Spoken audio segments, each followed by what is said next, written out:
기분 좋은 만남 아침마당 전북입니다. 서구 씨, 네. 아침에 제가 퀴즈로 좀 출발해 볼게요. 낯서네요. 아침부터 퀴즈. 네, 한번 해보시죠. 마주 보면 제일 가깝지만 등 돌리면 지구 한 바퀴를 돌아 만날 만큼 먼 사이는 뭘까요? 이 문제의 정답은 제가 정확히 알 것 같습니다. 그래요? 저랑 원준 씨와의 그 관계 이런 건 아니었고요. 끈끈한 정 때문에 그러면 정이 뭔지라고 사는 부부 사이 이런 거 아닐까요? 맞습니다.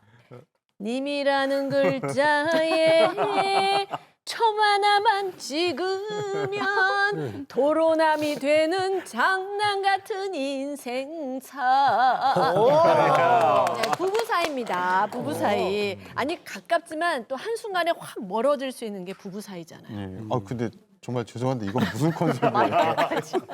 괜찮았죠? 네, 좋았어요. 네, 아유. 사실 부부가 말이죠. 촌수가 없는 무촌이잖아요. 부모 자식 관계가 일촌인데 부부가 무촌이라는 건 말이죠. 아마도 세상에서 가장 가까운 내 편이라는 의미이지 않을까라는 생각이 듭니다. 네, 그래요. 부부 이야기가 나오니까 제가 오랜만에 활기가 확 돕니다. 어머. 저와 제 아내가 아주 소문난 원앙 부부거든요. 네, 제 아내는 저를 완전 1순위로 항상 생각을 하고 모니터도 꼼꼼히 챙겨서 해주고 우리 남편 잘한다 그러면서 이 셋 중에서 제일 잘생겼다 뭐 그런 아주 칭찬을 많이 하거든요. 뭐 잘못됐나요? 아니요. 진심으로 그렇게 서구 얘기하시는 MC가 것 어디 같아요. 막 아니 어떻게 뭔 잘못하셨죠? 들키셨죠? 들키셨으니까 그러신 거예요 지금. 무슨 방송에서 그냥 아내 자랑을 너무 많이 해주셨는데 뭐 이왕 말 나온 김에 저도 제 아내 자랑을 하면 네. 하세요. 자랑하세요. 너무 잘하네. 해보라고요, 자랑을. 일단 네. 자, 빨리 마무리하겠습니다. 마무리해야 되지. 안 그러면 이대 큰일 나겠어.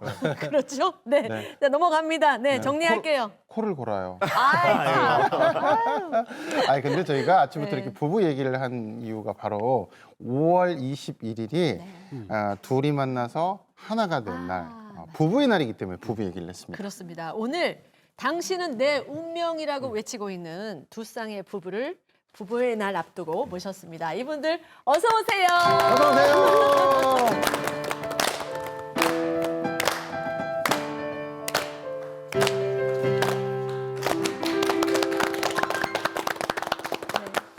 전북특별자치도에 살고 있는 21,875명의 행복한 부부 가운데서 저희가 정말 엄선하게 선정을 했습니다. 일단 호적등본 4통 떼어오시고 가족관계증명서 그리고 주민등록 등초본 이런 거 떼오셔가지고 오늘 합격하신 분이 아니고요. 그냥 주변에서 저 양반들 하면 좋을 것 같아요. 두 쌍 모셨습니다. 자, 황진영 씨부터 본인 소개 부탁드리겠습니다. 네, 안녕하세요. 저는 한 사람을 사랑하는 그 즐거움에 푹 빠져서 사는 드럼 치는 남자 황진영이라고 합니다. 네, 종종 그 방송국에 저는 이제 연주하러 가끔 왔었는데 오늘 또 이렇게 아내랑 함께 오니까 굉장히 색다르고 좋네요. 네, 이렇게 초대해 주셔서 정말 감사합니다. 네, 잘 오셨습니다. 자, 그 옆에 문선주 씨. 네, 저는 이제 그 사랑을 받으면서 살고 있는 드럼 치는 남자의 아내이자 동화도 쓰고 동시도 쓰고 또 엄마의 마음을 시로도 표현하는 작가 문선주입니다. 좋은 날 좋은 곳에 초대해 주셔서 감사하고 영광입니다. 네, 잘 오셨습니다. 아니 오늘 의상 분위기도 색깔 딱 이렇게 맞춰서 그리고 또 자기소개도 왠지 결이 비슷하게 이렇게 역시 부부라는 생각이 드네요. 예, 잘 오셨고요. 자, 이제 다음 부부 소개해 주세요. 안녕하세요. 익산에서 아담한 수목원을 운영하고 있습니다. 귀촌 생활을 아주 즐기는 김지순 씨 남편 김선기입니다. 초대해 주셔서 감사합니다. 네. 자, 아내분 김지순 씨. 안녕하세요. 남편 따라 익산으로 내려와서 자연 속에서 푹 빠지면서 시작 활동을 하고 있는 시인 아내 김지순입니다. 만나 뵙게서 반갑습니다. 네. 네, 반갑습니다. 아니 이렇게 사이좋은 두 쌍의 부부를 보니까요. 이 노래가 마침 떠오르네요. 매일 꽁냥꽁냥 알콩달콩 우리들이 함께 오순도순 그대는 짝꿍이지요. 그러나 내 짝꿍은 어디 있지요. 아이고 우리 지호 씨 이거 짠해가지고 정말 제가 눈물이 앞을 가립니다. 아니 지호 씨 요즘에 그 반려동물, 반려식품 이런 게 유행이잖아요. 네. 지호 씨는 아주 흔하디 흔한 그 반려돌 같은 거 어때요? 딱 떨어져 있는 거 그냥 주워다 그냥 그거라도 데리고 살아 그냥 돌이라도 해서 아니, 뭐. 천지에 깔렸잖아요 그냥. 반려꽃도 아니고 반려돌을 키우라고요? 아 뭐야 아침부터 약 올리시는 거예요 뭐예요? 진짜 안 되겠네요. 저도 오늘 이 두 부부에게 어떤 연애 스킬, 결혼할 수 있는 비법 이런 것들을 잔뜩 배워가지고 내년에는 제가 저 자리에 앉아가지고 부부의 날 특집으로 같이 출연을 좀 해야 되겠어요. 기대하겠습니다. 네. 아무튼 출연하신 이 부부들의 모습이 굉장히 보기 좋거든요. 소감이 어떠신지 궁금해요, 김성기 씨. 저희 집이나 제가 가꾸는 수목원에서는 종종 촬영을 했었는데 둘이서 방송국에 와서 촬영하는 것은 처음입니다. 저희 부부에게 너무나 좋은 추억이 될 것 같아요. 감사합니다. 예, 오늘 예술가 부부도 나오셨는데 옷 색깔도 맞춰서 입고 왠지 부부의 날 혹은 뭐 기념일 이런 것도 잘 챙기실 것 같은데 어때요? 아니요, 저희가 자타가 공이 나는 잘 사는 부부 맞는데 네. 기념일을 특별히 챙기면서 사는 것 같지는 않아요. 뭐 매일매일이 기념일 같다는 다 아시는 대답이 있지만 네, 그거 플러스 저희는 챙기지 않아도 서로 이렇게 서운해하지 않는 그런 털털함이 좀 맞는 것 같아요. 하지만 오늘 방송 출연을 계기로 부부의 날은 저희에게 굉장히 내년, 내후년, 그 10년 이후까지도 굉장히 의미 있는 날로 저희에게 다가올 것 같아요. 네. 두 부부가 참 멋지게 사시는 것 같은데 저는 믿습니다. 그리고 저 황진영 씨에 대해서는 제가 소문을 좀 익히 들어서 알고 있는데 우리 지역에서 이렇게 드러머 연주하는 활동을 많이 하시거든요. 아주 유명하신 분이에요. 근데 저뿐만 아니라 이 KBS 전주의 방송국하고도 어떤 뭐 아주 유명세가 있다면서요. 사실 유명하진 않은 것 같고요. 예, 제가 이제 그 전주 KBS에서 방영된 그 송큐멘터리 백투더 뮤직이라는 프로그램에 제가 이제 그 출연하시는 가수분들 그 노래하실 때 뒤에서 이제 연주해드리는 그런 이제 밴드 멤버로 이제 활동을 했었습니다. 그래서 재작년인가 그때 이제 아침마당 여기 전북에 출연을 했었는데 아마 기억은 잘 안 나실 거예요. 안 나시는데 예, 그때 출연도 했었었죠. 예. 출연을 하셨었다고요? 네네. 출연을요? 출연을 하셨다고요? 오늘 주제가 당신은 내 운명이니까 정말 이분들이 어떻게 운명적으로 왜 운명적인 사람을 만나면 빛이 보인다고 막 그쵸, 그러거든요. 그쵸. 정말 그런 빛이 들어왔는지 이분들의 사랑 이야기를 좀 들어보자고요. 자, 그럼 황진영 우리 문선주 부부 결혼하신 지 정확히 얼마나 되셨나요? 네. 우선 빛은 들어왔고요. 네. 저희가 그런 기념일을 챙기지 않아서 정확히 몇 년인지는 모르겠지만 2007년에 저희가 결혼을 했으니까 24 빼기 7하면 약 17년 정도? 네. 1년 7개월 같은 17년이 된 부부입니다. 야, 저는 근데 네. 두 분이 처음에 어디에서 어떻게 만나셨는지 굉장히 궁금하거든요. 네. 그 사랑의 스토리를 우리 남편분께서 한번 풀어주시죠. 이제 아내가 이제 3살 연상이거든요. 예, 3살 연상인데 제가 이제 초등학교 5학년 때 그때 이제 교회에서 이제 이렇게 다른 교회들이랑 이렇게 연합으로 해서 뭐 수련회, 중고등부 수련회 같은 걸 했는데 이제 따라갔어요. 저는 이제 중학생은 아니었지만 따라갔었는데 거기서 이제 아내가 이제 다른 교회를 다니고 있었는데 처음 만났어요. 처음 만났는데 이게 빛이 나더라고요. 처음 보는 사람인데 네, 빛이 나서 이게 뭐지? 약간 그 어린 마음에 그 뭔지는 지금도 잘 모르겠지만 네, 그렇게 해서 그때 처음 봤는데 이제 수련회가 끝나면서 자연스럽게 이제 각자의 그 교회로 돌아가게 되면서 저는 이제 그때 뭐 다시 만날 일은 없겠지라고 이제 생각을 했었었죠. 네. 근데 교회도 다르고 뭐 초등학생하고 중학생이었으니까 어떤 뭐 만날 뭐 접점이 없는 것 같은데 어떻게 다시 만나게 된 거예요? 그게 정말 신기하게 제가 이제 그 초등학교 6학년이 됐을 때 저희 교회가 큰 화재가 발생을 했어요. 그래서 전소될 정도로 다 타서 그때 막 뉴스에도 나오고 막 그랬었거든요. 근데 그렇게 되면서 이제 우연하게 이제 저희 아내 교회랑 저희 교회랑 이제 합쳐지게 된 거예요. 그러면서 저는 다시는 못 볼 거라고 생각했는데 이게 합쳐지면서 다시 만나게 된 거죠. 그래서 이제 저도 이제 중학생이 되면서 이제 같이 교회에서 이렇게 자라게 되었죠. 네. 근데 이제 그때 시작은 초등학생이었고 중학생 누나였고 뭐 그때 그 나이에 아유 우리가 결혼할 거야 이런 거 전혀 전혀 생각 못 할 때였고 근데 언제 어떤 계기로 이렇게 급진전된 거예요? 그 말씀하신 대로 어렸을 때 3살 차이는 엄청 큰 차이잖아요. 엄청 크죠. 네. 그래서 전혀 생각이 없다가 이제 잘 자라서 이 친구가 대학생이 되고 잘 자랐어. 네, 잘 자라서 아주 잘 자라서 이제 대학생이 되고 이제 군대를 가게 된 거예요. 네. 그때까지는 그냥 단순한 친한 누나와 동생 사이였는데 군대를 갔는데 마음이 너무 아쉬운 거예요. 아쉬운 마음이. 이 마음이 무슨 마음이지? 라는 생각이 들 정도로 너무 아쉽더라고요. 근데 군대에 가서 이 친구가 하루도 안 빼고 매일 전화를 하는 거예요. 그래서 그 전화가 막 기다려지고 어느 날부터는 그런데 또 전화를 하다가 어느 기간 동안 안 하고 하다가 안 하고 이걸 반복하더라고요. 근데 지금 생각해 보면 이제 술을 쓴 거죠. 기다리게 하는 술을 쓴 건데 제가 그 수에 제대로 걸려가지고 밀당. 네, 그래서 밀당의 귀지야 이렇게 이 자리까지 오게 되었습니다. 네. 아니 남편분이 보기에는 그렇게 뭔가 밀당의 귀재야. 내가 한 여자를 마음을 애타게 해야지 이렇게 하진 않았을 것 같은데 어떻게 좀 그게 의도된 행동이었나요? 아니면 네. 어떤 자연스러운 행동이었나요? 이제 와이프가 지금 기억에 약간 왜곡이 있는데 네, 그 사실 이제 제가 뭐 밀당을 하려고 그랬던 건 아니고요. 그냥 자연스럽게 그냥 매일 8시에 전화를 했었어요. 저녁 8시가 땡 되면 그러면 와이프한테 이제 전화를 해야지. 그러니까 생각이 나더라고요. 습관처럼. 그래서 한 몇 달 정도를 그렇게 전화를 하다가 군대를 간 거죠, 제가. 군대 가면 이제 6주 동안 이제 훈련 기간을 받는 동안 전화를 못 하거든요. 그러니까 그 못하는 기간 동안에 와이프가 되게 허전했던 것 같아요. 네. 전화를 이제 그때는 못 했었죠. 저 때는 했는데 아 했어요? 제가 군대가 훨씬 빠르잖아요. 저 때는 했는데 왜 그때는 못 그러니까 하셨나요? 훈련소 동안에 못 하고 네. 네. 이제 자대 배치를 이제 6주 뒤에 받아서 가서 네. 거기서 이제 전화를 이렇게 할 수 있게끔 해주시더라고요. 저는 훈련소 때도 했는데 왜 그쪽 알았는지.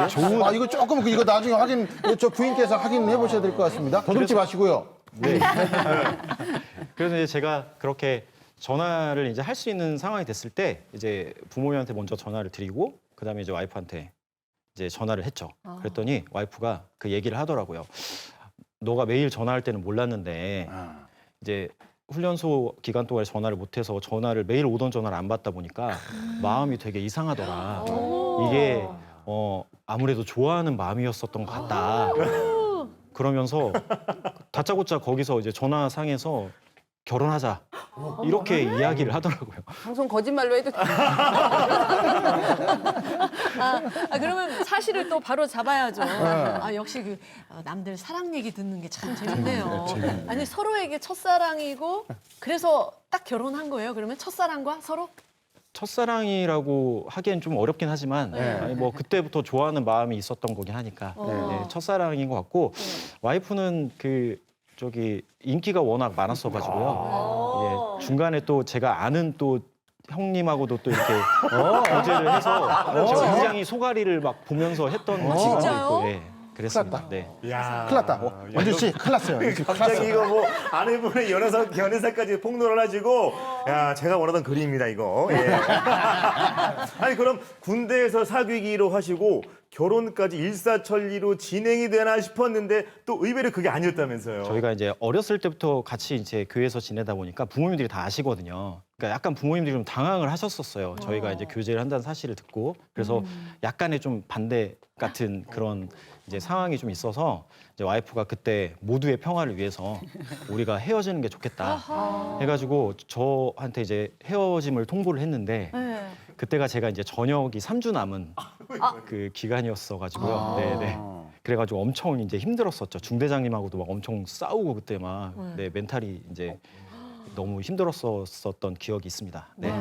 아 그러니까 많이 힘드셨겠어요. 뭐 제가 이렇게 많이 차여봤기 때문에 공감하는 건 아니고 그냥 이렇게 남편분의 입장을 생각했을 때 많이 힘드셨을 것 같은데 아니 근데 아내분은 꼭 굳이 그렇게 또 군대까지 가 있는데 그런 사람한테 이렇게 냉정하게 이별 통보를 했어야 했나요? 그때 그 누나도 이렇게 편하지만은 않았답니다. 근데 편하지 않은 것뿐만 아니고 제가 그 당시에 모두의 평화를 위해서 이별을 통보했지만 제가 그 당시에 학교에 나가고 있었거든요. 근데 어느 정도 힘들었냐면 제가 지금 이 키에 몸무게가 45, 43kg 정도밖에 안 나갈 정도로 너무 힘들더라고요. 또 어떤 일이 있었냐면 제가 그때 교장 선생님께서 보일 듯이 보이지 않는 따오기 화장을 강조하신 분이었어요. 네. 근데 따오기 화장은커녕 집에서 입는 빨간색 추리닝을 입고 제가 출근을 한 거예요, 학교에. 그랬더니 교장 선생님이 저를 이렇게 부르시더라고요. 그래서 문 선생 아프면 집에 가 이렇게 얘기를 하시더라고요. 네. 그래서 그 길을 이제 조퇴를 하고 이제 교문을 나섰는데 나무가 이렇게 축 서 있는데 바람이 불어서 나무들이 막 흔들리고 있는 거예요. 근데 그 바람 속에서 갑자기 이 사람 냄새가 나는 거예요. 향기가 나는 거예요. 그런 게 어딨어요. 에이. 이 사람 향기가 훅 나는 거예요. 그래서 네. 한참을 이제 두리번 거리다가 이 사람이 없는 걸 알고 주저앉아서 제가 한참 울었던 그런 기억도 그렇게 힘들었다는 네. 이야기입니다. 근데 또 이제 이게 해피엔딩이니까 제가 네, 결혼을 하고 나서 그때 그날의 일을 가사로 또 쓴 내용이 있어요. 근데 그 가사에 남편이 멜로디를 붙여주고 제가 가장 좋아하는 노래 중에 하나가 이제 또 탄생을 하게 되죠. 네. 이분들 얘기 들으니까 이거야말로 진짜 사랑이고 찐한 사랑이라는 생각이 드는데요. 네. 그러니까 어딘가를 이렇게 오고 갈 때 그 남자의 향기가 이렇게 오잖아요. 그 샴푸 냄새인지 어디 갔어요? 이렇게 물어보고도 싶고 그럴 거거든요. 근데 중요한 거는 노래를 그렇게 만들어 주셨다고 아까 말씀을 하셨어요. 남편분이 짧게 조금 들려주실 수 지금요? 있을까요? 네. 이게 아직 지금 음원으로 출시는 안 된 노래라 제가 네. 지금 이제 준비를 하고 있는데 그러면 제가 이제 또 노래를 하는 사람이 아니어가지고 그냥 짧게 한번 네. 그럼 안 하셔도 돼요. 아니 지금 손을 올렸잖아요. 준비하고 있잖아요. 네, 하세요. 그대 없이 하루하루 살아요.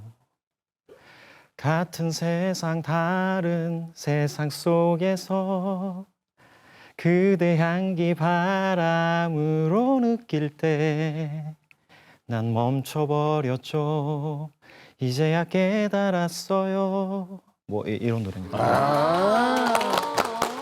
그러니까 이 가사를 문선주 씨가 네, 썼다는 네. 거잖아요. 좀 찡하네요, 찡. 네. 진짜. 근데 그 드럼 연주만 잘하시는 줄 알았는데 곡도 이렇게 잘 네. 쓰시고 노래도 상당히 잘하시는 것 같아요. 근데 이 특별한 노래가 이 곡 말고 또 다른 게 있다고 하던데 어떤 노래인가요? 네, 저희 부부의 대표곡 같은 건데 제목이 지금 해야 할 말이에요. 근데 사실 이 가사를 쓰게 된 계기는 제가 TV에서 위기의 부부들을 보면서 써내려간 가사인데 사람이 인생을 살면서 부부뿐만 아니고 부모 자식 간에도 또는 친구 사이에서도 꼭 해야 될 말들을 이렇게 가슴속에 묻어만 둔 채 이렇게 표현하지 못하는 말들이 있잖아요. 그런데 그 말들이 대부분 보면 굉장히 단순하고 쉬운 말이거든요. 따뜻한 말들, 고마워, 사랑해, 미안해, 고생했어. 이런 말들을 더 이상 미루지 말고 가까운 사람에게, 내 아내에게, 내 부모에게, 내 친구에게 하자는 그런 가사인데 거기에다 남편이 또 너무 아름다운 멜로디를 붙여줘서 제가 제일 또 좋아하는 곡 중에 하나가 탄생하게 됐죠. 그래요. 부부가 함께 만든 이 노래를 남편 황진영 씨가 또 준비하셨다고 하니까 연주하고 노래하고 저희가 한번 박수로 청해 볼게요. 네.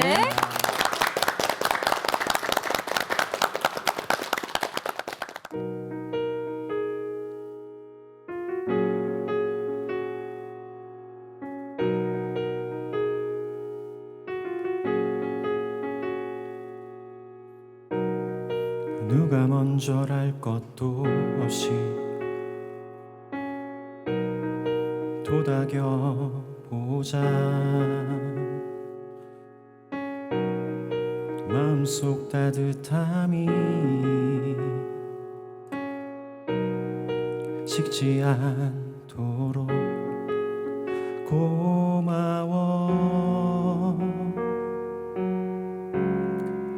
잘했어.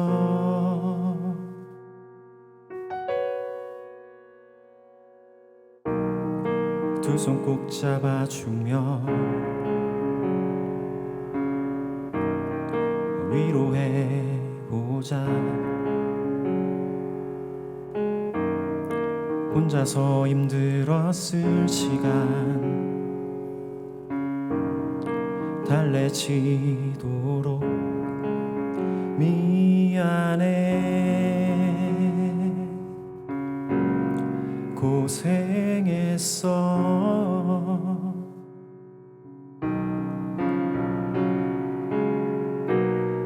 한 번의 용기면 되는데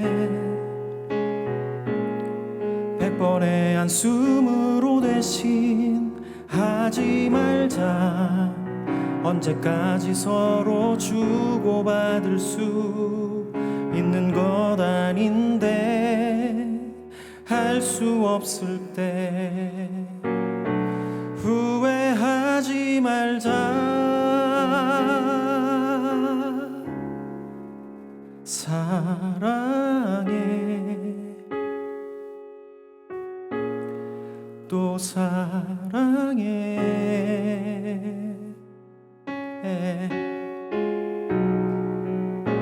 추억 속에 있는 그 말 아닌 지금 여전히 또 사랑해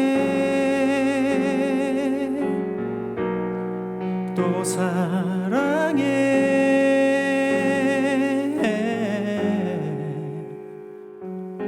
사랑한다고 지금 고백해보자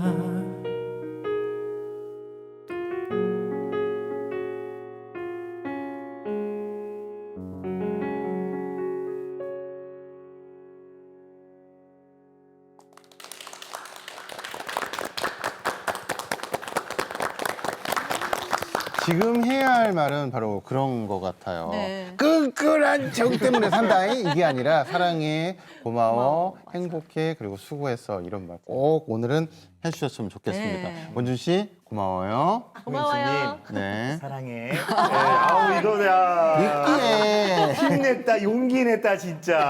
야 어쨌든 사랑해라는 말 굉장히 좋은 표현인 것 같고 아니 근데 어쨌든 두 분이 헤어지셨다가 다시 만나셔서 결혼까지 골인을 하신 거잖아요. 근데 헤어졌을 때 그 힘든 시기를 극복하게 해준 큐피트가 또 있었다면서요. 누구신가요, 문선주님? 네, 그분은 바로 저 네. 중학교 때 교회 담임 선생님이셨는데 그 담임 선생님께 제가 항상 드린 말씀은 저희 결혼할 때 저 결혼할 때 주례를 서주세요라고 부탁을 했었는데 정작 저희 결혼할 때는 주례를 서주지 않으셨어요.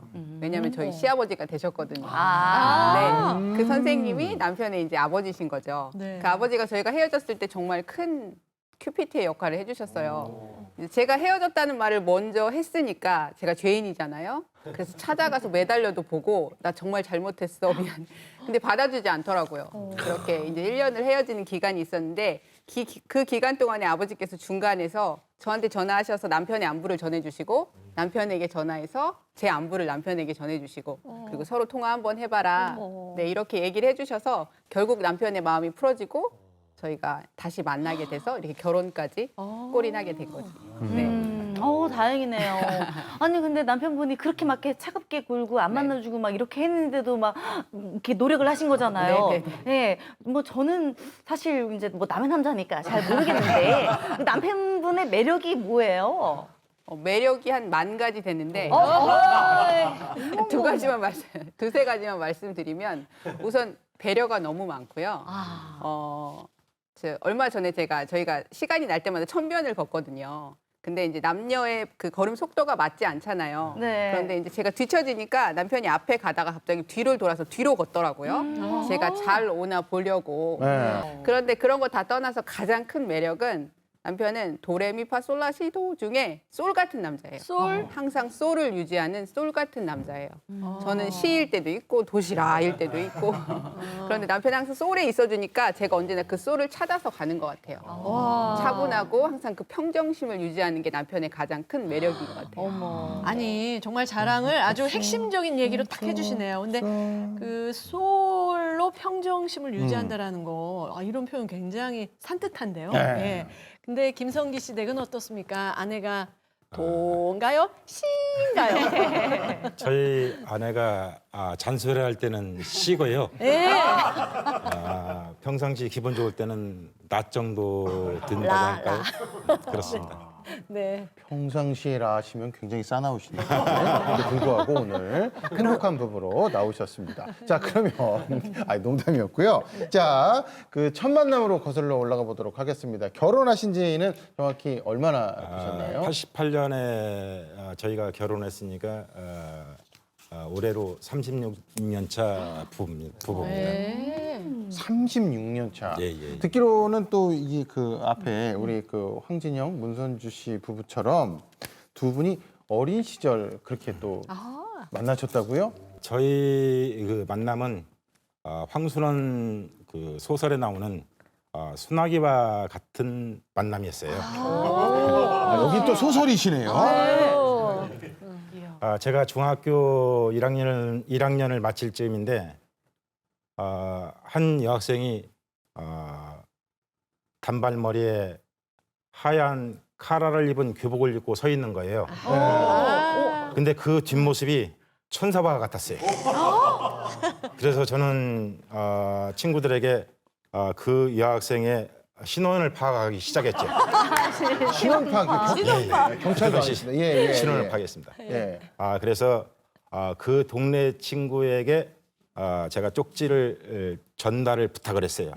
그래서 쪽지를 주고받고 하다가 어느 시간이 흐른 후에 둘이 만나기로 했는데 다른 여자친구랑 같이 나온 거예요. 그래서 저는 좀 당황했었죠. 네.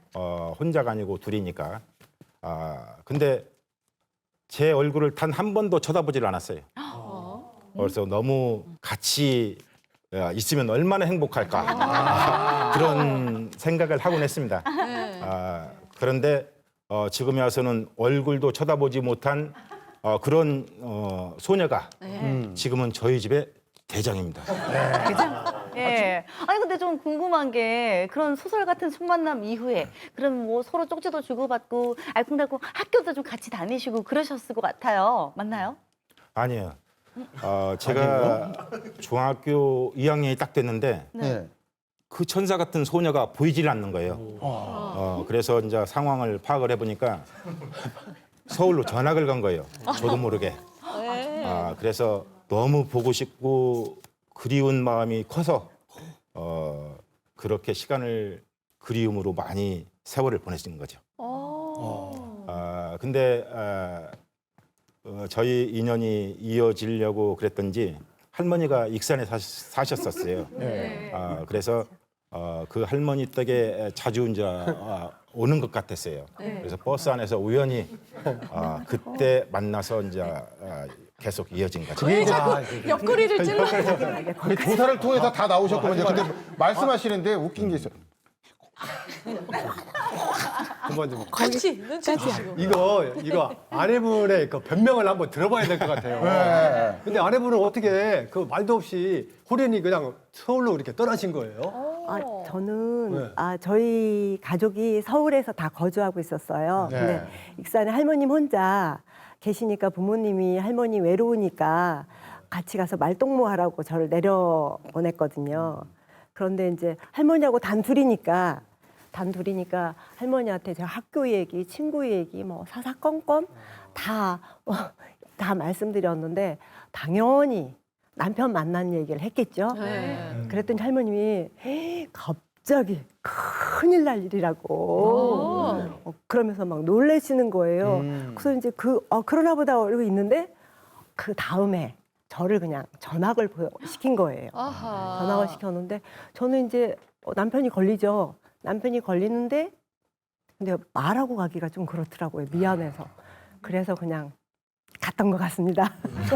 그러셨어요. 아니 버스에서 만났다고 하셨잖아요. 예, 뭐 커피 광고 보면 저 지금 내려요. 지금 내려요? 야, 진영 일로 와. 차이 났다. 일로 와. 이런 분위기 아니었죠. 예. 근데 왜 이렇게 수줍게 말도 못하고 눈도 못 마주치고 막 그러니까. 이러셨어요. 예. 그때 당시는 그랬는데 버스에서 봤을 때는 반가워서 얘기했죠. 그러다 어떻게 버스에서 만날 수 있을까? 이렇게 생각을 했죠. 네. 그러다가 우리 할머니도 종종 버스에서 만난다고 했는데 나도 그러네 하면서 이상한 마음과 설레는 마음과 함께 그때부터 편지 왕래가 시작되었답니다. 편지 왔네. 아니 당시에는 뭐 휴대폰이라든지 이런 것들이 많이 없었을 거잖아요. 그래서 뭐 편지로 많이 그 애틋한 마음을 표현을 하셨을 텐데 저는 생각만 해도 굉장히 로맨틱하거든요. 근데 의외로 그게 로맨틱하지 않았다고 느끼셨다면서요. 우리 김성기 남편분께서 수사 반장처럼 다시 한번 얘기해 주시죠. 아내가 지금 시인으로 문단 활동을 하는데요. 그때 당시의 편지는 너무도 어려웠습니다. 왜냐하면 모든 은유와 비유 그리고 단어들이 함축돼 가지고 네. 시적이기 때문에 저희 그 장형이 대학교 한 2학년 정도 됐었는데 네. 그 형님한테 제가 애매한 부분을 항상 물어보고서 그리고는 이해를 하는 정도였으니까요. 해석 좀 해달라고. 예, 그렇죠. 그 정도로. 어머, 세상에. 근데 중요한 거는 이분들의 사랑도 앞에 그 황진영 씨 부부처럼 네. 군대 때 좀 뭔가가 이렇게 약간 이렇게 됐다는 얘기가 있던데 우리 사모님께서 얘기 좀 해주시죠. 예. 저희가 장거리 커플이다 보니까 요새 말로 롱디라고 하나요? 네. 이다 보니까 편지로 왕래를 많이 했잖아요. 네. 근데 군대를 가고 났을 때 이렇게 조금 약간 소원해지고 네. 있었어요. 그래서 그러다가 어느 날 이제 소식이 끊겼어요. 연락이 끊겼었어요. 그래서 그리고 시간이 흘러서 한 4, 5년이 지났어요. 4, 5년이 지나서 할머님 댁에 제가 할머님 뵈러 이제 놀러를 왔는데 버스를 탔거든요. 그런데 버스에 또 남편이 있는 거예요. 어허. 66번 버스.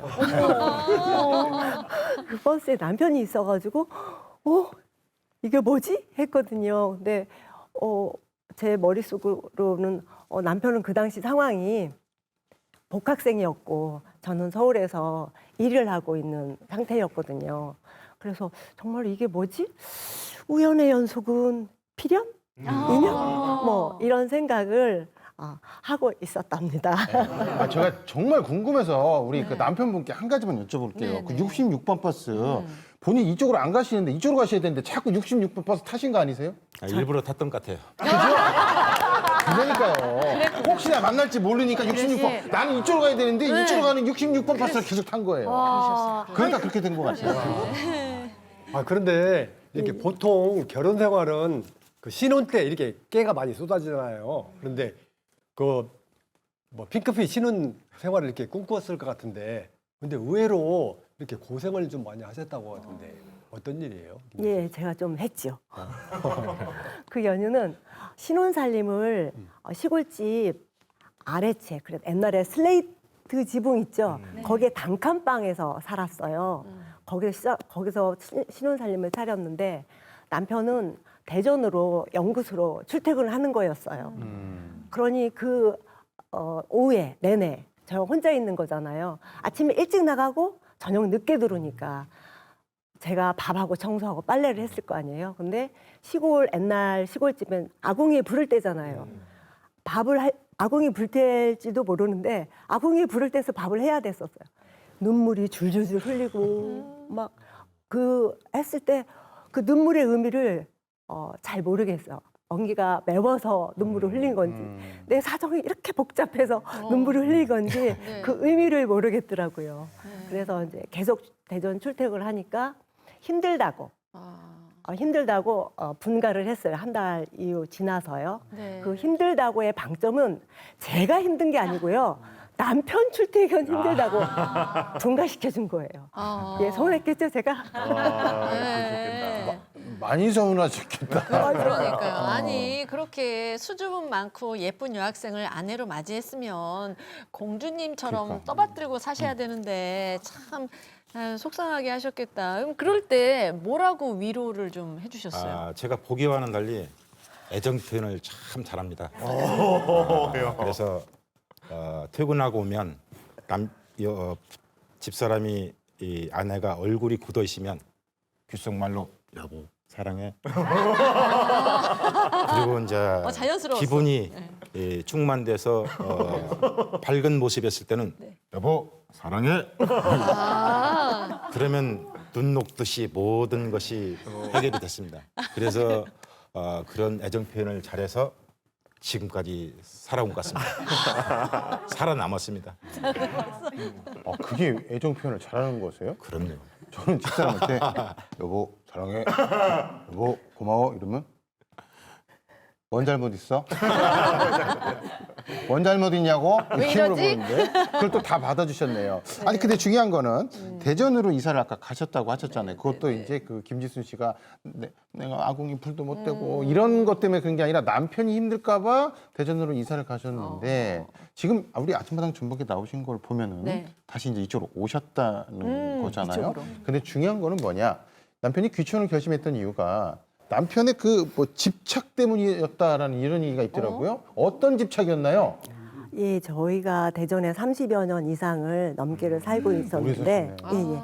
남편이 고향하고 부모님에 대한 애착이 아니 집착이 엄청 강했어요. 그 연유는 부모님이 시어머님께서 어머님께서 말초신경이 죽어가는 병이 걸려 있었거든요. 그래서 주말마다 와서 어머님을 씻겨드리고 그리고 군대에서 이발병이어가지고 어머님 머리도 다 잘라주고 그렇게 효심이 아주 지극했어요. 근데 한편으로 우리 아이는 시골에 가면 걱정스럽잖아요. 엄마 나 시골 안 가! 막 싫어! 막 이러잖아요. 네. 근데 저도 싫죠. 저도 싫은데 어쩌겠어요. 이 효심 지극한 남편을 위해서 저도 그냥 따라다녔죠. 따라다니다가 이제 부모님 돌아가시고 나서 그 이후에 25년 정도 지금 수목원을 가꾸고 있는데요. 항상 그렇게 데리고 다니거든요. 네. 그래서 저도 그래서 그냥 6년 전에 내려왔습니다. 정말 두 분이 함께 하시는 모습이 정말 보기 좋은데 아니 근데 고향인 서울도 아니고 또 오래 사셨던 대전도 아니고 남편의 고향 익산으로 선뜻 귀촌을 하신 걸 보면은 남편분께서 굉장히 외조를 잘 해주신 것 같아요. 어떻게 맞는 말인가요? 예, 외조 참 잘해주고 있습니다. 네. 그 하나는 제가 신춘문예에 당선됐을 때 지인들한테 한 턱들을 여러 군데를 냈거든요. 더불어서 저희 친정 자매들을 동남아 여행을 전부 시켜줬어요. 어머. 그리고 이제 또 비근한 예로는 제가 전국에 있는 시인들 모임을 하나 만들었어요. 그래서 전국 각지에 지역 문화가 다 다르잖아요. 그래서 해마다 돌아다니면서 이제 다니는데 제가 4, 5년 전에 저희 집에 하게 된 거예요. 근데 남편이 돼지 한 마리를 잡은 거예요. 돼지 한 마리를 잡아서 저희 집 수목원 뒷숲에 대숲이 있는데 대나무에다가 잘라서 고기를 다 넣어서 숯불에 다 구워서 대접을 해줬어요. 대접을 해주고 그리고 남은 고기들 있잖아요. 그걸 소포장해서 얼음팩 다 넣어서 일일이 한 분씩 전부 다 손에 쥐어줬거든요. 그러니 저희 동인들이 뭐라고 그랬어요. 요즘은 언제 거기 또 가냐고. 성화가 말이 아니거든요. 네. 그래서 제 남편이 저한테 좋은 일 있거나 그럴 때는 거의 뭐 작품집을 냈거나 제가 상을 받았을 때 이럴 때 꼭 자기 손수 성찬을 마련해주고 있어요. 어머. 그러면 외주 잘하는 거죠? 잘하네요, 진짜. 남편은 남의 편, 인데 내 편 안 들어주고 뭐 이런 얘기 우스갯소리를 하는데 정말 남들도 챙겨주고 나도 챙겨주고 점수 높게 받으시겠어. 황진영 씨 들으셨죠? 소 잡으시면 돼요 이제. 네. 그러면 사랑 많이 얻으실 수 있습니다. 그래요. 부부의 날 앞두고 사랑 시를 한번 좀 들었으면 좋겠는데 마침 준비를 하셨다고요. 네. 어떤 내용의 사랑 시 준비하셨어요? 이 시는 연두연두해서 연두연두한 내 마음의 지도 같은 시를 그려봤습니다. 그래요. 예. 말씀을 들어보니까 그렇게 쉬운 것만 같지는 않습니다. 우리 아버님 말씀이 이해가 되는데. 근데 우리 그 김지순 씨께서 네. 그 시인으로 활동할 때는 필명을 쓰신대요. 그 필명이 김지명인데. 자, 여러분 그러면은 시인 김지명 씨를 무대로 모시겠습니다. 그래요. 네.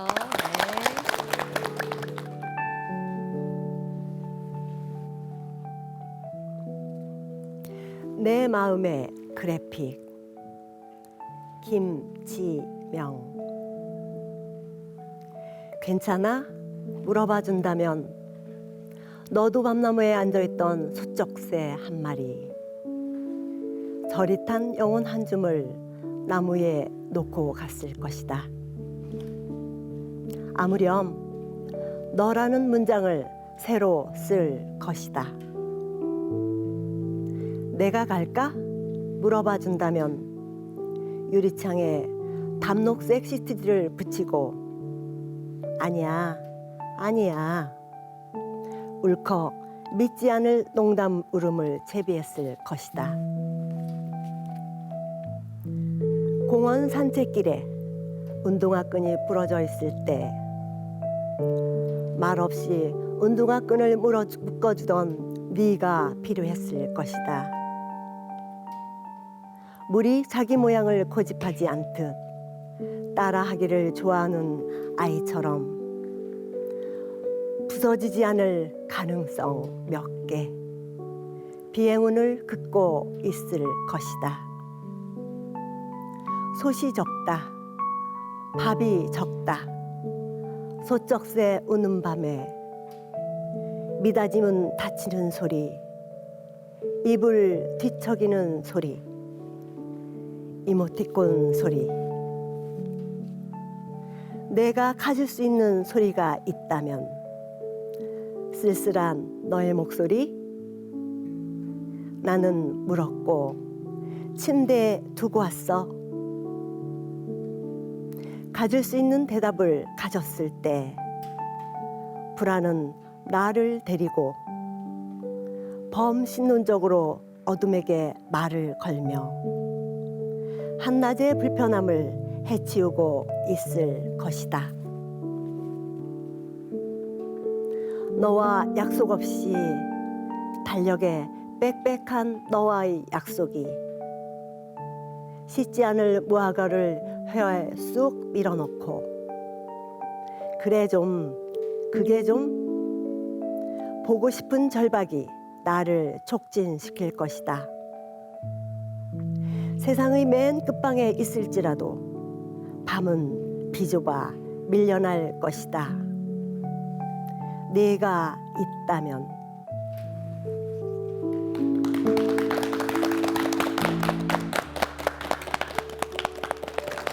아침마당 전북 오늘은 끈끈한 정 때문에 그냥 살아라고 말씀하시는 분들이 아니라 정말 행복하게 서로 사랑하면서 사시는 네. 두 쌍과 얘기 나누고 있는데 지호 씨 이렇게 쭉 들어보니까 첫사랑 얘기부터 이렇게 딱 연애 뭐 사 얘기했잖아요. 뭐 연애 기술 이런 거 조금 정보 얻은 게 있나요? 네, 제가 잘 적어놨습니다. 여기다가. 예, 일단 버스를 자주 타가지고 우연한 만남을 제가 가장을 해야 되고요. 네. 또 교회를 다녀야 돼요. 교회를 다니다가 군대를 보내야 되는데 제가 군대 보내려면 제가 몇 살 차이가 나요? 그건 좀 어려울 것 같아요. 늦었어. 네. 아무튼 뭐 그 부부들의 얘기를 듣고 있잖아요. 제가 특히 이 예술가 부부에 대한 고급 정보를 얻었습니다. 이분들이 세상에 결혼을 2번이나 했대요. 네? 리마인드 웨딩을 하실 나이는 아닌 것 같은데 어떻게 결혼을 2번이나 하셨죠? 저희가 이제 그 호주에서 유학 생활을 좀 오래 했어요. 근데 이제 호주에서 생활을 할 때 이제 와이프랑 저랑 이제 따로 이렇게 비자를 받아서 이제 가서 이제 생활을 하다 보니까 이제 뭐 생활비도 사실 2배로 들고 그리고 이제 비자도 이제 따로 이렇게 받아서 갔다가 나중에 이제 하나로 비자를 묶어야 되는 상황이 이제 생겨서 어쩔 수 없이 함께 이제 있으려면 그래서 이제 저희가 호주에서 이제 주변의 지인들을 모시고 이제 간단하게 결혼식을 한번 올리고요. 그게 이제 한 2007년도에 이렇게 올리고 그리고 2010년도에 제가 이제 대학을 마치고 이제 대학원 가기 전에 잠깐 이제 한국에 잠깐 들어와 있었는데 그때 이제 부모님들 일가 친척분들 모시고 한국에서 이제 제대로 이제 정식으로 또 결혼식을 한번 올렸습니다. 네. 정말 호주에서 결혼 생활을 그럼 꽤 오래 하신 거잖아요. 그러면 호주에서 말도 잘 안 통하셨을 거고 물가도 굉장히 비싼데 생활하는 거 어떻게 힘들지 않으셨나요, 문선주님? 힘들었어요. 언어도 힘들고 말도 힘들었지만 경제적인 부분이 모든 유학생들이 비슷하겠지만 그 경제적인 부분이 많이 힘들었어요. 남편은 어느 정도였냐면 남편이 그 당시에 가지고 다니던 지갑이 있잖아요. 그 지갑에 돈은 살지 않았어요. 뭐 그렇게 경제적으로 조금 힘들었는데 한 번은 어떤 일도 있었냐면 먹일 게 없는 거예요, 집에. 그래서 이제 서랍을 좀 열었더니 자장라면이 하나 있더라고요. 아이고. 근데 자장라면을 먹을 만한 시기가 아닌데 2~3살밖에 안 됐으니까 그거를 끓여서 이제 줬는데 세상 행복하다는 표정으로 얼굴에 다 묻히면서 그 자장라면을 먹는 거예요, 아이가. 너무 귀여워서 함께 웃긴 했지만 정말 마음이 너무 시리고 너무 아팠던 그런 기억이 있습니다. 네. 네. 지금 아동 문학가로 활동을 네네. 하시잖아요. 그러면 동시, 동화 이런 것에 관심을 가졌던 때가 호주였나요? 그러면? 네, 맞아요. 이제 다른 것도 너무 힘든데 우선 한국처럼 전세나 월세의 개념이 아닌 주세를 내야 됐거든요. 네. 일주일에 한 번씩 집값을 내다 보니까 돈이 너무 많이 들어가는 거예요. 그래서 아이에게 책을 사준다는 거는 엄두가 안 나더라고요. 한 번은 코리아타운에 책을 사러 갔는데 한국에서 10,000원 정도 하는 동화책이 30불, 그러니까 25,000원, 29,000원 이 정도 하니까 그걸 살 수가 없더라고요. 그래서 그냥 집에 와서 집에 있는 책을 읽어주다가 안 되겠다 싶어서 그때부터 이야기를 쓰기 시작했어요. 그리고 그림을 그리기 시작했고요. 근데 또 아이가 좋아하더라고요. 그래서 함께 이야기를 만들어가고 그러면서 지금까지 동화도 쓰고 동시도 쓰는 그런 일을 하고 있습니다. 아하. 네. 정말 엄마라는 이름이 정말 위대한 것 같습니다. 아이들 덕분에 지금 문선준 씨가 이 작가로 이렇게 활동하게 된 것 같은데, 그럼 한국에 와서도 계속 쭉 이렇게 활동 중이신가요? 네, 그렇죠. 최근에 얼마 전에는 동시집이 하나 나왔는데 그 책이 좀 특이한 게 저희 가족이 모두 참여한 동시집을 만들었어요. 저랑 아들이 글을 쓰고 딸들이 그림을 그리고 남편이 음악을 만들어서 QR코드를 삽입해주는 그런 동시집도 네, 저희 제 출판사에서 만들었어요. 좋네요. 아내가 이렇게 한국에 와가지고 동시 쓰고 동화 쓰고 하실 때 그럼 남편분은 당연히 음악 활동에 전념을 하셨겠죠? 들어오자마자 이제 저는 일자리를 바로 구했어요. 그래서 일자리를 구해서 이제 호주에서 이제 또 영어를 쓰면서 왔으니까 이제 대안학교에 이제 영어 교사로 그렇게 이제 한 일을 하다가 5년 정도 일을 하다가 그 5년 정도 일을 하는 동안에도 이제 또 기회가 좋은 기회들이 좀 많이 있어서 이제 이렇게 또 저를 가만히 놔두질 않더라고요. 이게 이제 저녁 시간에는 또 공연도 하고 연주도 하고 이렇게 다니다가 그렇게 하다가 이제 저희가 이제 코로나가 터졌잖아요. 네. 그러면서 이제 활동이 이제 많이 이렇게 어려워졌었죠. 근데 이제 그때 또 감사하게도 이 전주 KBS에서 그 백투더뮤직을 통해서 또 저에게 아주 생명수와 같은 그런 일거리를 주셔서 제가 이제 그때 하기 시작했죠. 함께 이제 저렇게 연주도 하고 또 많은 가수분들도 만나고 네. 또 저렇게 김성호 선생님 편이 또 대박이 나는 바람에 저 되게 조회수도 많이 나오고 하셔서 네. 지금 어디 계신 거예요? 가수 뒤에 있는 분이 네네. 네, 지금과는 저기, 좀 네, 모습이 검은색 달라요. 티셔츠를 입고 있는 게 아. 접니다. 네. 바로 이분 헤어스타일이. 왼편에 저 때는 뮤지션이었는데. 아. 와, 거기서 이 드럼을 네. 치셨구나. 아이고, 몰라 뵀습니다. 지금은 머리를 산뜻하게 자르셔가지고. 아니, 근데 제보에 의하면 이거 그 수사반장처럼 좀 가도록 아, 그래요? 하겠습니다. 예. 아내분의 시를 그렇게 베껴서 몰래 쓰신다면서요. 도용하고. 아무리 그래도 그렇지. 부부 사이인데. 그것도 부부 사이라도 지킬 게 있는데 그걸 그렇게 하면 됩니까, 증인? 왜 쓰셨어요? 이제 아내가 네. 글을 이렇게 글귀를 쓰거나 시를 쓰면 이렇게 주변에 그 글로 위로받을 수 있는 사람이나 조금 이렇게 뭐 이렇게 감동을 전달해주고 싶은 지인들한테 이렇게 문자로 보내요. 근데 이제 네. 그때마다 저한테 이렇게 같이 보내주거든요. 아. 이제 어느 날 문득 아내 이제 시를 읽고 있는데 이거는 곡으로 만들면 되게 좋겠다 싶은 그런 곡들도 있고 또 이제 시를 보다가 이거는 되게 배경음악이 이런 같이 깔리면서 시를 읽어주면 되게 좋겠다 하는 그런 영감들이 되게 많이 오더라고요. 그래서 그때부터 이제 제가 아내 시로 이제 가사를 붙여서 곡도 만들고 그리고 이제 배경음악도 만들고 그렇게 하고 있습니다. 네. 지금 아내가 시 한 편을 읽어야 할 것 같은 분위기로 지금 끌어가고 있거든요. 예. 저희가 또 들어봐야 할 텐데 어떤 시 준비하셨어요? 네, 저는 선배님께서는 사랑시를 읽어주셨으면 저는 남녀가 사랑을 하고 이제 부부가 되면서 아이가 태어나잖아요. 그리고 엄마가 되는데 엄마가 되면서 겪는 과정, 상황들을 시기별로 이야기로 풀어낸 나는 엄마다라는 시를 준비했습니다. 아. 그런데 이게 낭독하기 전에 우리 황진영 씨가 저한테 특별히 뭘 양해를 좀 하나 구하고 싶다는데 그것이 뭐예요? 이제 시 낭독하실 때 네. 그 서민수 선생님께서 이렇게 반주를 해주시는데 네. 이 나는 엄마다라는 시에 제가 또 만든 배경음악이 있어요. 지금 이제 음원으로도 다 나와 있고 그래서 이제 제가 이렇게 좀 잠깐 같이 연주를 좀 해줘도 될까? 아, 저 자리에서. 네, 네, 어떠세요? 예. 괜히 물어봤나요? 아니 당연히 그렇게 하셔도 돼요. 그래요. 그 말씀을 길게 하셨지만 중요한 거는 좀 비켜주세요. 그 말씀인 것 같습니다. 예, 그러면은 기쁜 마음으로 비켜드리겠습니다. 예, 선 같은 경우는 좀 비켜주시고 오늘 출연료 반절만 들어간다는 말씀 말씀드리면서 자 그럼 두 분의 합동 무대 네. 무대로 모시겠습니다. 나는 엄마다.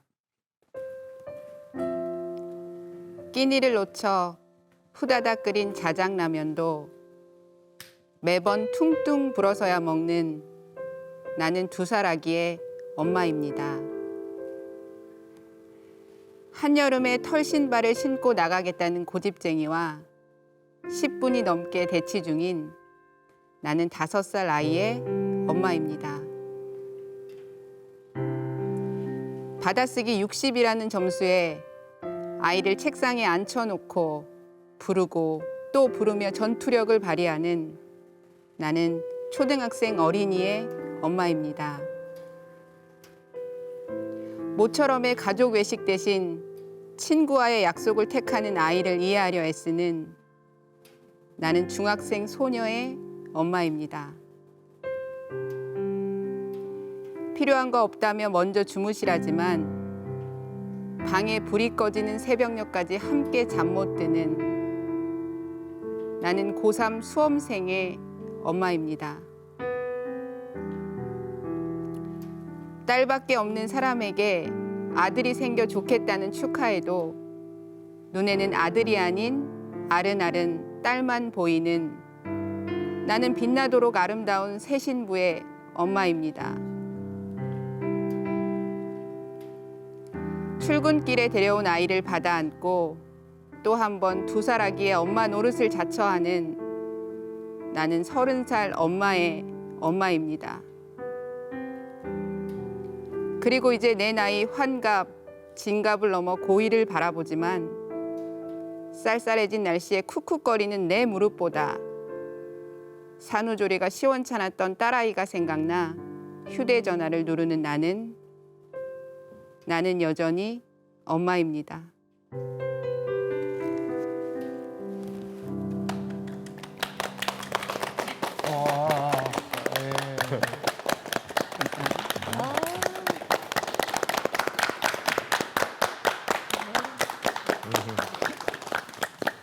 아내의 눈빛을 읽으셨어요? 자기야 고생했어요. 어서 오세요. 이런 표정이었어요. 근데 정말 그 서로의 인생을 같이 만들어가고 그 인생을 서로 지켜보는 부부 정말 아름다운 모습이었습니다. 오빠면은 네. 빨리 와 이랬을 텐데 동생이다 보니까 얼른 와.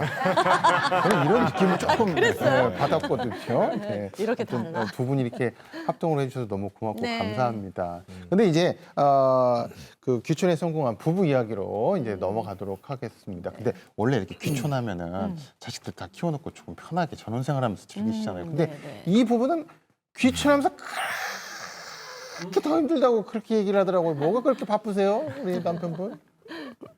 저희 부부가 그 익산에서 아담한 수목원을 운영하고 있습니다. 저는 집사람의 반대에도 불구하고 전국 각처를 다니면서 30여 년 전부터 수령과 수용이 갖춰진 특수한 희귀목들을 수집하는 게 취미였습니다. 그래서 지금은 저희 수목원의 마스코트인 황순원 소나기 나무를 비롯해서 봄에는 동백꽃이 만발하고 그다음에 가을에는 금목서와 은목서 향기로 온 동네를 뒤덮을 정도로 예. 향을 품고 있는 축제를 하고 있습니다. 예. 아니 사진을 보니까 아담한 수목원이라고 하셨거든요. 예, 예. 야 규모도 엄청나고 식물도 굉장히 많이 있는데 관리가 또 힘드실 것 같습니다. 관리. 아니나 다를까 우리 옆에 아내분 표정이 굉장히 지금 어두워지셨거든요. 많이 힘드신가 봐요. 남편이 처음에 고향에 땅을 샀다고 그랬을 때 탐탁지 않았어요. 아하. 주위 분들 말씀에 의하면 그 돈으로 서울에 뭐를 하면 뭐가 될 수 있을 텐데 라는 말씀은 뒷전이고 저는 사실 뒷전이고 저는 근본적으로 동식물을 별로 안 좋아해요. 아하. 그러다가 서서히 발을 디디게 됐어요. 따라다니게 시작해서 이제 어느 시점부터는 제가 이제 그 수목원 가꾸는 거에 대한 나름의 의견을 제시를 하게 돼 있었어요.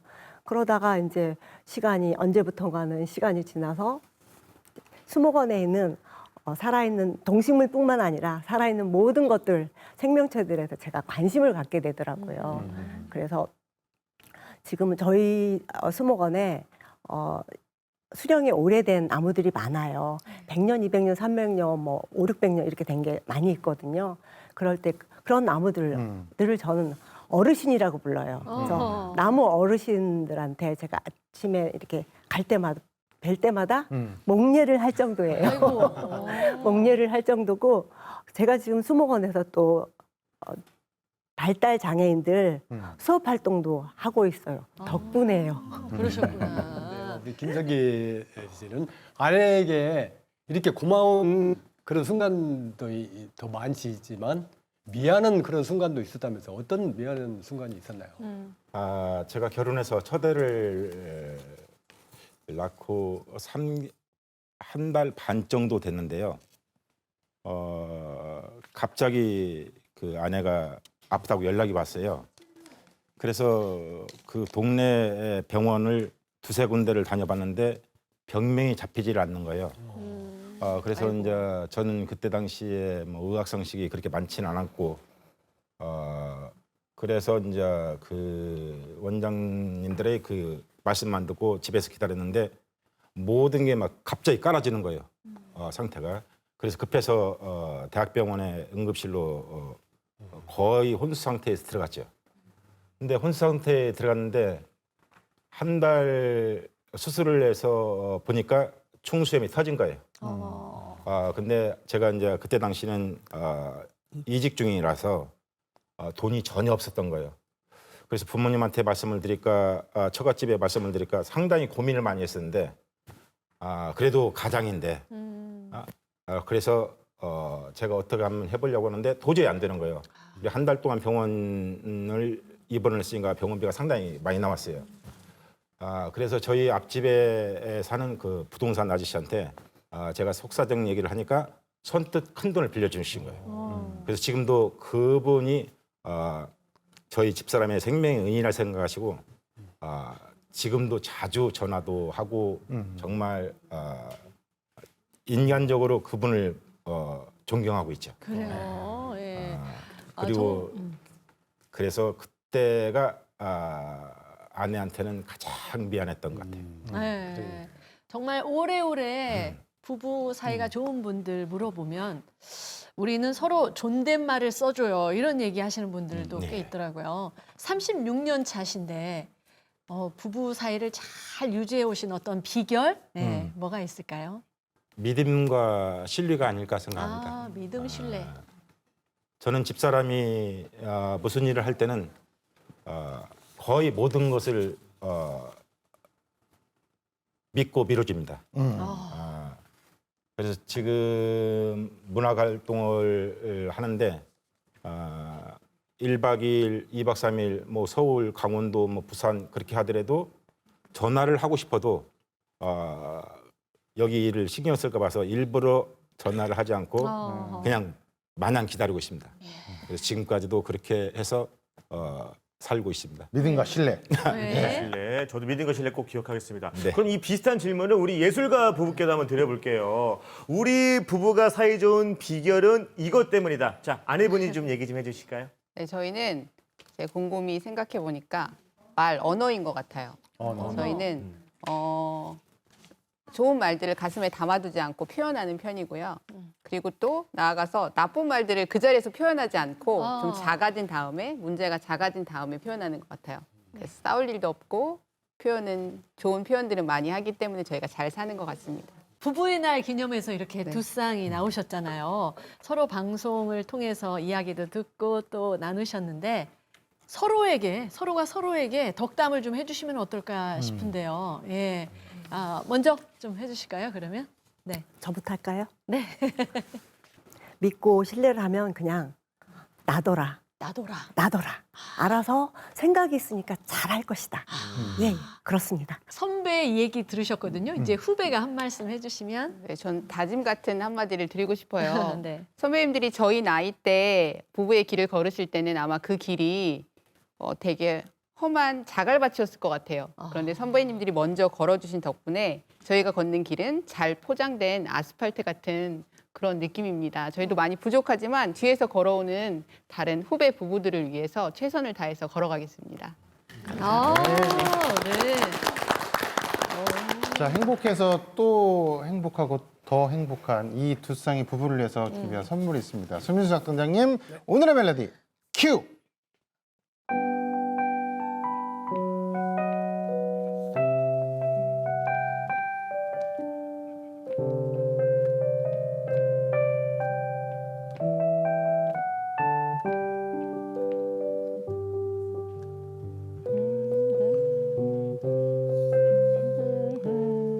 사랑과 고마운 마음을 표현한 오늘 이 시간이 서로에게 특별한 선물이 됐길 바랍니다.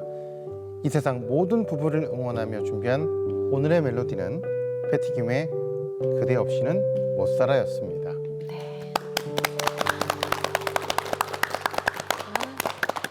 우리 만남은 우연이 아니야 이런 노랫말 가사가 있는데 정말 부부의 연이라는 건 우연을 가장한 필연적인 만남입니다. 여러분의 인연 소중하게 여기시고 정말 나를 알아줄 수 있는 내 편은 부부밖에 없다라는 거 기억해 주시면 참 좋을 것 같습니다. 오늘 말씀 잘 들었습니다. 고맙습니다. 아침마당 전부 오늘 여러분이 내주신 소중한 수신료 덕분에 오늘도 우리 이웃들과 좋은 이야기 나눴습니다. 사실 부부의 날이 공휴일도 아니고 네. 5월에 신길날이 정말 많아서 맞아요. 그냥 쓱 지나치기 힘든데 네. 저희 그 담당 작가가 이런 말을 하더라고요. 그냥 사랑한다라고 하면서 한번 안아주라고 그러면 더 애틋한 그런 네. 5월이 되지 않을까 싶습니다. 오늘 꼭 한번 해보십시오. 근데 그것도 쑥스럽다 하시는 분들은 그냥 슬그머니 임영웅의 별빛 같은 나의 사랑아 이런 노래 그냥 쭉 틀어주세요. 예, 이런 거 이제 가사말이 좋으니까 들으라고. 좋죠? 네. 저희는 다음 주에 더 행복한 소식 가지고 여러분 찾아뵙도록 하겠습니다. 시청해주신 여러분 고맙습니다. 고맙습니다.